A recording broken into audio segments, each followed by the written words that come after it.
Welcome to the Network Build Grow podcast, the show where business owners, entrepreneurs, and professionals share their stories, lessons learned, and powerful strategies for building relationships and growing their circle of influence. With Melissa Taylor, your host, each week we'll bring you actionable insights to help you build a better network and a better business. Let's dive in. Here with us on the podcast, we are welcoming Kathy Lindert today. She is your favorite mindset architect. She is amazing. She's not only a hypnotist, but she works with NLP and mindset. And we are so glad that you are here with us today. Thank you. I am excited. Yeah. So, it's funny. Anytime people hear the word hypnotist or mind, all that kind of thing, they think, oh, she's going to make me bark like a dog. So Tell me a little bit about what you really do. Okay.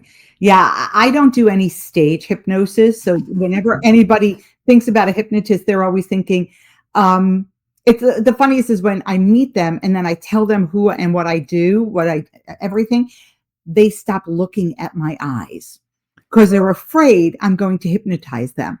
So I do what they call alternative medical type of hypnosis.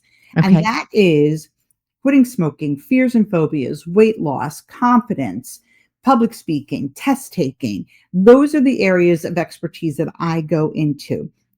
And I love doing it because when you see the transformation happening and people are doing it and they're doing it in such a short period of time, it's amazing. Yeah, I love that. So you do help people with fears, phobias, quit smoking, lose weight, and all of that is controlled by the mind. Like it really makes a difference. Mind. Yeah, the conscious and the subconscious mind. Okay. And working with the subconscious mind is such an interesting thing. And I always tell everybody, your subconscious mind is your magic genie. That when you rub the lamp and he or she pops out, the first and only thing they're going to say to you is, your wish is my command. So whatever you plant into your mind is what your mind is going to produce. And it's just when you think about it in that simplicity type of thinking, then you get to realize, yes, I have said I'm going to be afraid, and then I'm afraid, or I have said I don't want to smoke anymore, and then it was really easy for me to quit. Those are the easiest way for me to explain it. Yeah. What you say to yourself and what you say to your subconscious mind, it will always say your wish is my command. Yeah, it's very powerful.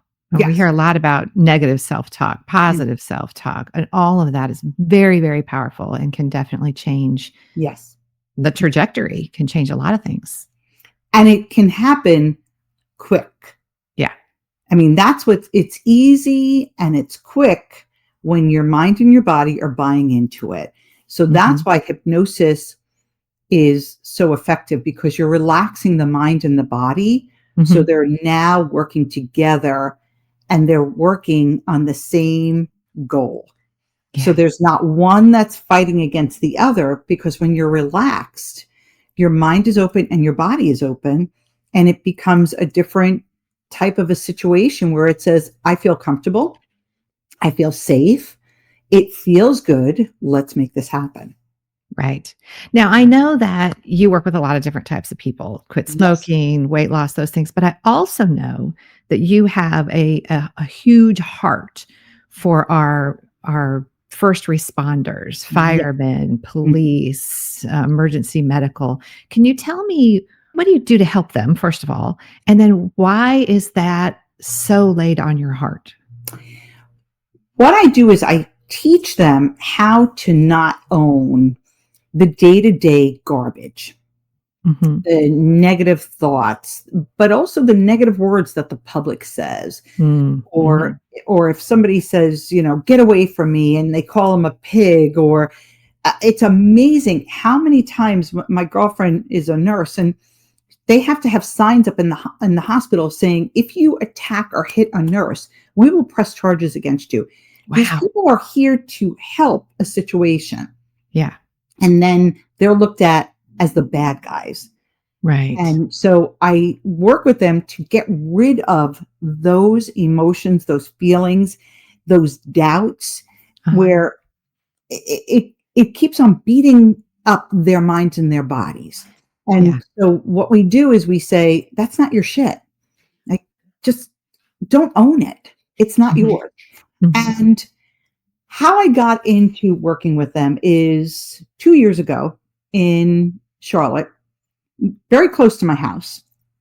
There was a police officer that had been on the force for a long time. And on one of the major highways, he pulled off and he killed himself.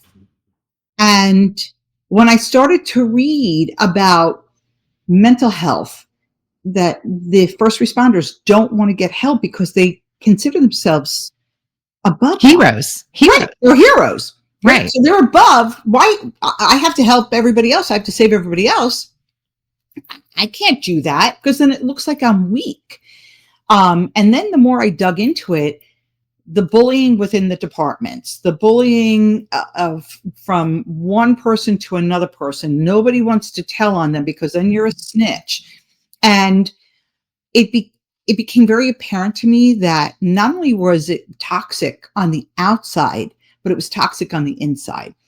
And they didn't want to have a mental health person, a therapist, come in, because if they did, then they would be judged, analyzed, and they could be taken off of their jobs or their shifts. And then it goes on their record that they're seeing a therapist, label. mental health label. Correct. Gotcha.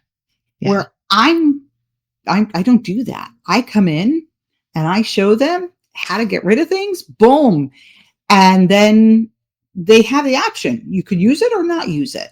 And it's very interesting because to break through that blue line for the first responders, it's quite their learning experience.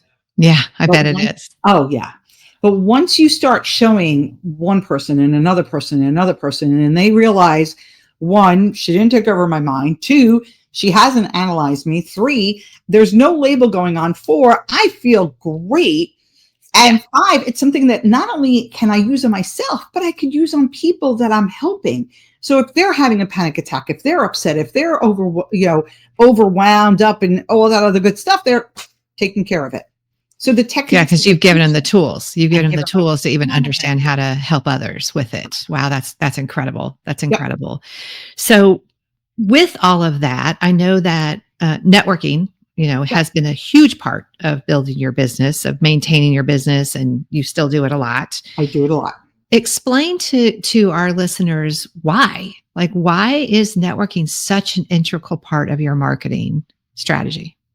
It's interesting because one, when I meet people, first of all, when I meet people, I go right up to a group and I say, hey, I'm Kathy Lindert and it's really nice to meet you. And do you mind if I barge in?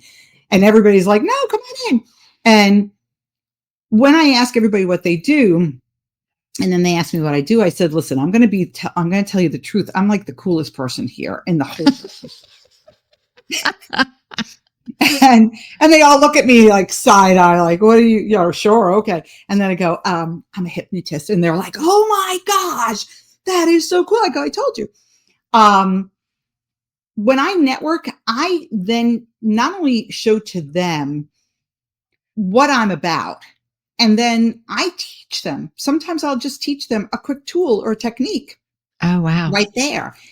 And so I'm lowering that fear factor that everybody says, are you going to make me bark like a dog or quack like a duck?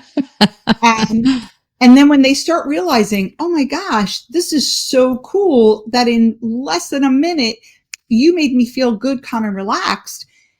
It's breaking down those barriers. It's breaking down those fears. And then people are saying, I have somebody that can really use you. And one of the things is I always make sure that I reciprocate as much as I possibly can. So if somebody's going to give me a lead or referral, and even if they're not, I will, because I've networked so much, I will say, I really believe that you would get along great with this person. I believe in reciprocation. Yeah. Let's talk about that for a second. Because I know that, obviously a lot of people network to to find those referral partners and those leads. Some Mhm. people prospect rather than network, which is a Correct. no-no, Correct. which drives me crazy. But when you do want to connect somebody, so you met John at an event and you met Julie at a different Mhm. event, and you're like, oh, John and Julie really need to know each other. Mhm. What is your favorite way to make that connection and make sure that they understand why you're connecting the two of them? What's kind of your tactic, your strategy for that? So recently, I went to, in fact, you're part of the 100 Women Who Care in Charlotte. Love that group. Yes. It's amazing. I get goosebumps when I think about it.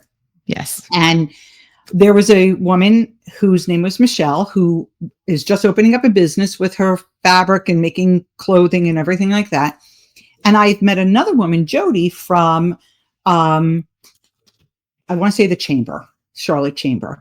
Okay. And they're both in a similar industry. So what I ended up doing was I said to Michelle, I'm going to contact Jody. And I did. I sent her a quick email. And I said, Jody, I met this woman that's starting her fabric business and doing all these clothings and everything like that. I really think you guys would get along. Is it okay if I introduce you to her? And she You emailed me asked back. first.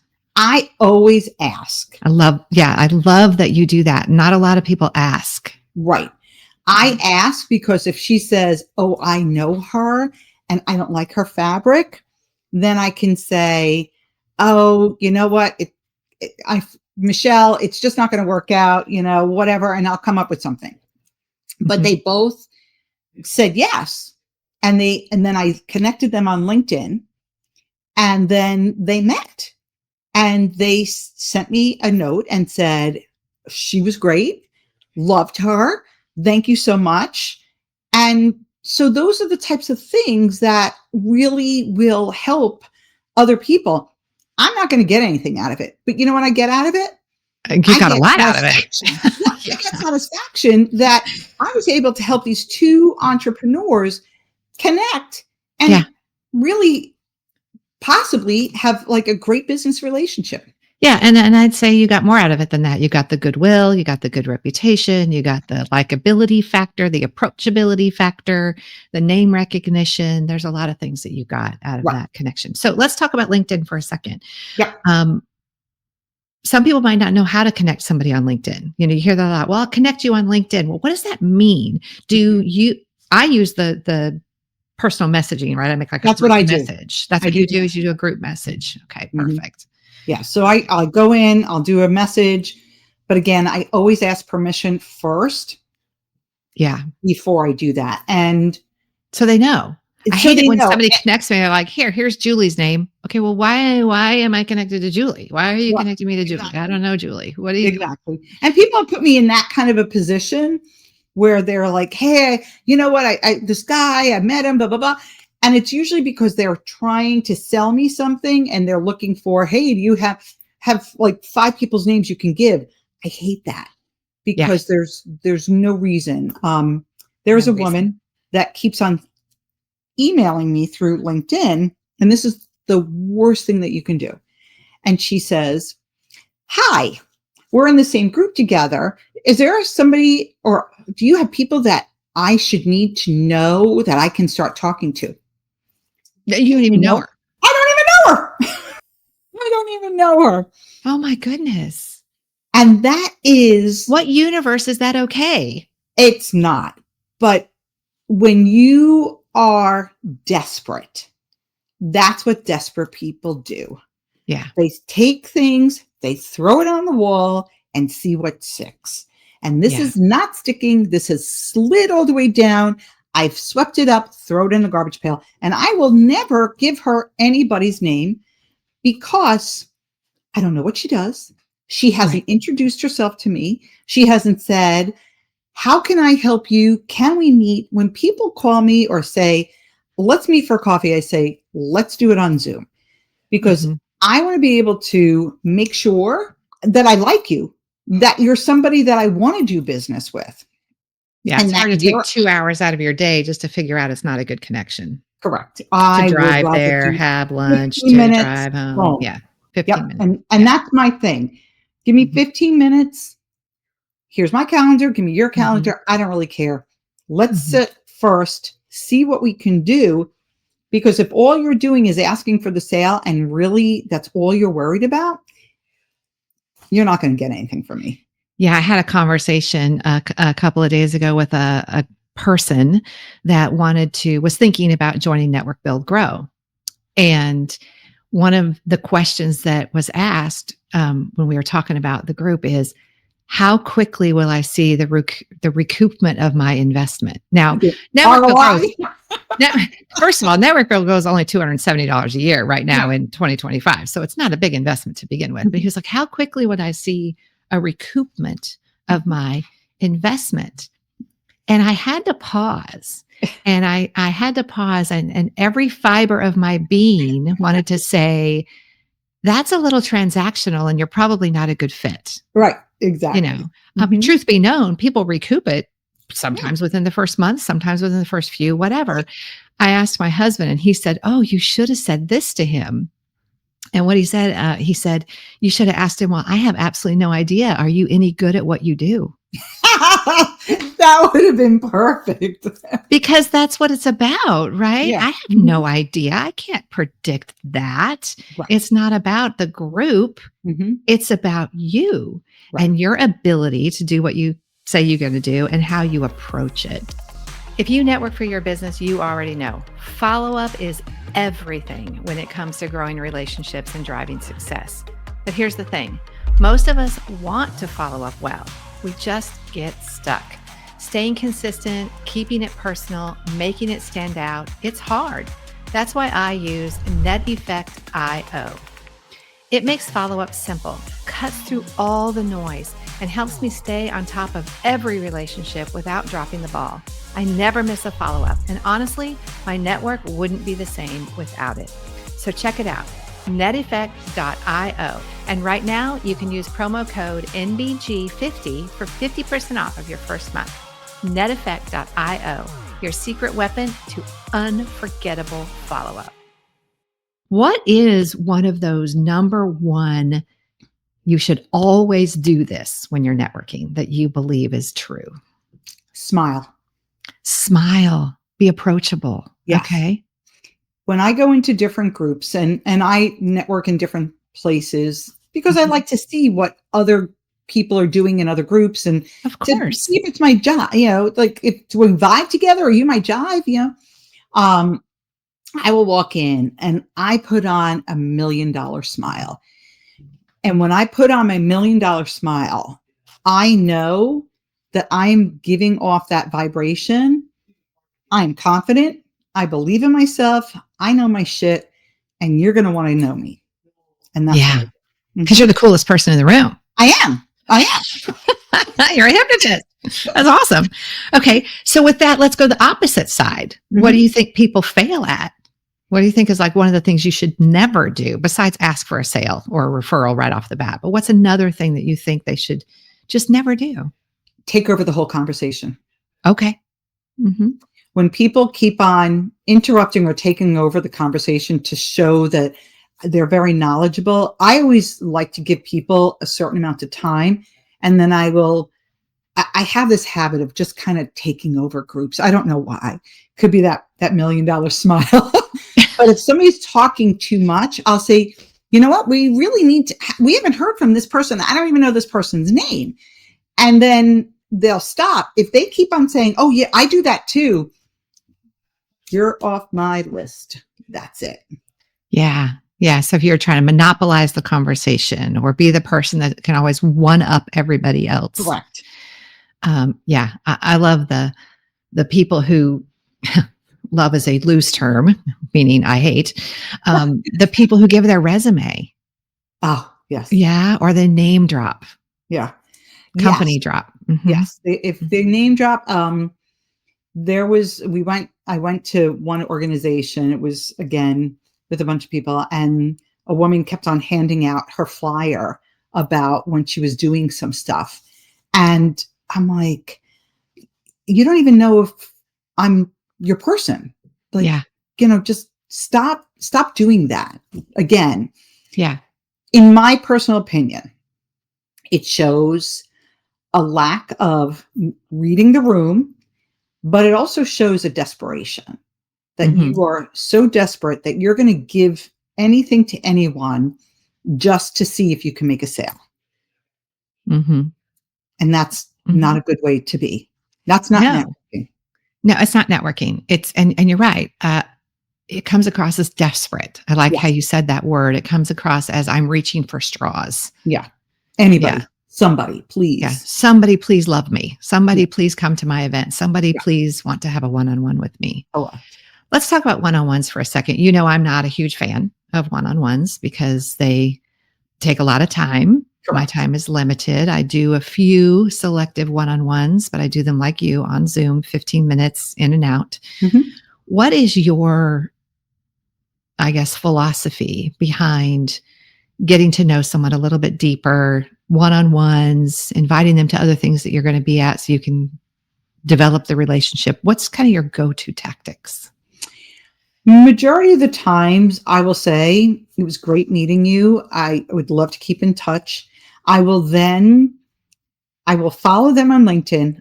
If they're on Facebook, I will follow them on Facebook Okay. because then I get to see what they post. I get to see what it is that they're about because I want to know what the person is, Yeah. not only in business, but in life. Okay. And people might say, well, you're snooping. Well, you know what? I call it more of investing in Research. my time. Yeah, investing in my time. And then I will let them know, hey, I'm going to this one, or I think this is a really good one. I'm not sure if I'm going to make it. And maybe I'll see, maybe I won't. If I really, really like them, I will make an effort to be more chatty with them. Hey, I really like that. I like your comment, this and that. And so that's how I build up my relationships because we moved from New Jersey where I knew it felt like you knew everybody. Mm-hmm. And 8 years ago, we moved here and I was looking for friends, people that I could also network with, but build my business with and to just have a good time. Mm-hmm. So when I started networking, it was for two reasons. It was, I'm starting my business all over again. I'm redoing everything. And I'm also looking for people that I can hang out with because when I was in New Jersey, I had work friends, I had, kid friends, you had all these different people. Everybody fell into a different pocket or a box, whatever. And here I'm fresh. So that's why I did what you call research and I did my investigation behind the scenes Mm-hmm. to see what kind of people they are, because I want to make sure we jive. Yeah. So I made the list because we are friends, which is You so did. wonderful. I made the list. Yes. I passed the muster. That's great. So that sounds like a lot of time on social media. Some of our listeners might be like, oh my gosh, I just cannot spend that much time on social media. It really doesn't take that much time, does it? It really doesn't, because first of all, the amount of ads that I'm like, delete. Yeah. But I also do not, it's funny, social media, this is what I do. In the morning, I wake up, I talk to my mom, I check my emails, I make sure there's nothing important. I go on Facebook, I wish people happy birthdays and happy anniversaries. I'm like, dun, dun, dun, dun, dun. And then not until night, when everything is done, do I get on. And that's why there'll be times at 10 o'clock at night, I'm like, hey, do you want to do this? This is really cool. Because that's when I've got those before from you. Yes, a couple of times. But that's when I do it. I'm not allowing it to interrupt my day. Mm-hmm. If I have a slow day, then at lunchtime, if I'm really bored, I'll be like, oh, what's going on? That type of thing. Mm-hmm. Otherwise, I just I scroll, I say a couple of things. Sometimes I'll read their posts. Sometimes like, oh, what a cute little baby. Oh, that's so great. You have a grandchild. Da, da, da. That's the extent of it. Yeah. I go to my rather, notifications. I go to my notifications Yep. and see who has said something to me that I need to respond to. Correct. Mm-hmm. And I'd rather read. I don't even watch that much television. And people will be like, are you watching this show? I go, no. And the reason being, and this is something I grew up with, my parents would always say, if you were watching too much television, you would become a boob tube. You would not become smart. So we were very limited. We were allowed 5 shows that my parents had to agree on to watch. And those were the shows. And otherwise, that was it. You were going to become a boob tube. And it's just one of those things that I'm like, yeah, Okay. Yeah, we didn't watch cartoons and those things when we were younger. It was like Wild World, was it Worldwide World of Disney or something like that? Yeah. National Geographic. National Geographic. Jacques Cousteau. Yeah, it was funny. Okay, very cool. All right, so let's say that you've, done your research, you've connected with somebody a few times over some social media, back and forths. Maybe you've seen them at a couple of events and you're like, okay, this could be either a client or more likely be some kind of a referral collaboration. How do you turn that casual connection into a more meaningful relationship at that point? What's your next step there? Usually I will introduce them to other people. And I'll say, I think that this is a good thing. And if it works out, that would be great. And then reciprocity is something that's contagious. So once you do something for somebody, then they're going to look to do something back for you. But not only that, I will say, I really like what you do, what you're about. I would like to refer some people to you if that's okay with you. And then if you have anybody in mind that you can refer to me, I would appreciate it. But I never pressure the person. Yeah. Because they may or may not have somebody at that moment. Maybe 2 years down the road, and all of a sudden they'll say, Kathy, I got somebody.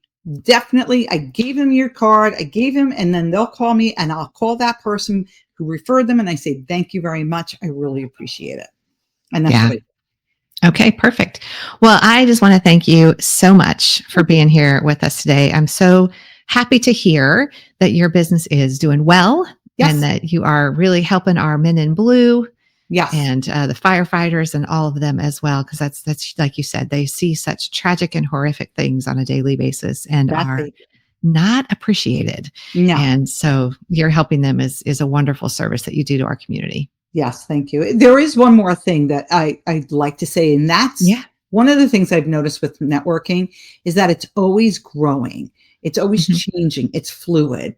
So I don't just stick to the same group of people every time I go to a networking event, which is something that also drives me crazy because those people, break free, get to meet other people and get to know them because your business is always growing. Your business is fluid.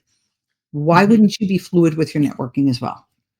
I agree. Doesn't mean you can't stay in the same group. It's just there's new people coming to the group all the time. Be the person that welcomes the new people in. That is correct. Yes. With $1 million smile. With $1 million smile.